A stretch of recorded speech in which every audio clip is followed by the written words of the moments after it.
বন্ধুরা, আজকের এই ভিডিওটি অন্যরকম। এটা শুধু একটা খবর না, এটা একজন মায়ের কান্না, একজন বাবার ভাঙা হৃদয়ের গল্প। এটা একজন নিরীহ যুবকের জীবন মৃত্যুর লড়াইয়ের কাহিনী, যে স্বপ্ন নিয়ে পাড়ি জমিয়েছিল বিদেশে, আর এখন সে প্রতারিত, নির্যাতিত, আর মুক্তির জন্য আকুতি জানাচ্ছে নিজের দেশে। প্লিজ এই ভিডিওটা শেষ পর্যন্ত দেখুন, কারণ এই গল্পটা আমাদের সবার। বরিশালের গৌরন্দির পশ্চিম শাওরা গ্রামের এক তরুণ, রিদওয়ান আহমেদ হৃদয়, বয়স মাত্র 28 বছর। তার বাবা একজন সাধারণ মানুষ। নিজের ছেলেকে একটা ভালো ভবিষ্যৎ দিতে অনেক কষ্টে তাকে সৌদি আরব পাঠিয়েছিলেন। প্রতিশ্রুতি ছিল ভালো বেতনের চাকরি, থাকা খাওয়ার নিশ্চয়তা, আর মাসে 50,000 টাকা বেতন। কিন্তু সেই স্বপ্নটা বদলে গেল এক ভয়ঙ্কর দুঃস্বপ্নে। প্রতারক আদম ব্যবসায়ী নোয়াব আলী বেপারী ও তার ছেলে শাকিল মিলে হৃদয়কে আটকে রাখে, মেরে ফেলে শারীরিক ও মানসিকভাবে। দিনের পর দিন শুধু একবেলা খেতে দিত, আর চাপ দিত 20 লাখ টাকা মুক্তিপণের জন্য।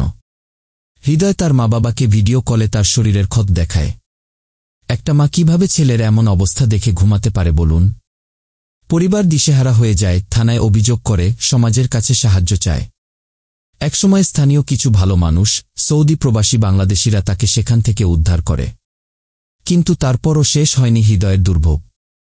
আবারও প্রতারক চক্র তার কাগজপত্র নিয়ে নেয়, আবারও হামলা চালায়, আর এবারও দাবি করে 20 লাখ টাকা। তার কান্না, তার অসহায় আর্তনাদ এখন শুধু পরিবারের ভেতরে নয়, আমাদের সবার কানে পৌঁছানো দরকার। বন্ধুরা, হৃদয়ের গল্পটা শুধু একজনের নয়। এমন হাজারো তরুণ প্রতিদিন বিদেশে যায় স্বপ্ন নিয়ে, আর অনেকেই এমন প্রতারণার শিকার হয়। এখন সময় এসেছে আমরা যেন এই বিষয়গুলোতে সচেতন হই, প্রতারকদের মুখোশ টেনে নামাই।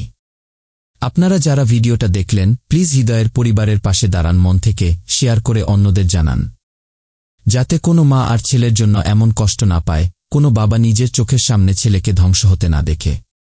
কমেন্টে লিখে জানান আপনি এই ঘটনায় কি ভাবছেন। আর সাবস্ক্রাইব করে পাশে থাকুন, কারণ আমরা আপনাদের জন্য এমন বাস্তব, মানবিক গল্পগুলো তুলে আনতে চাই বারবার। ভালো থাকুন, নিরাপদে থাকুন। অন্যায়ের বিরুদ্ধে আমরা একসাথে।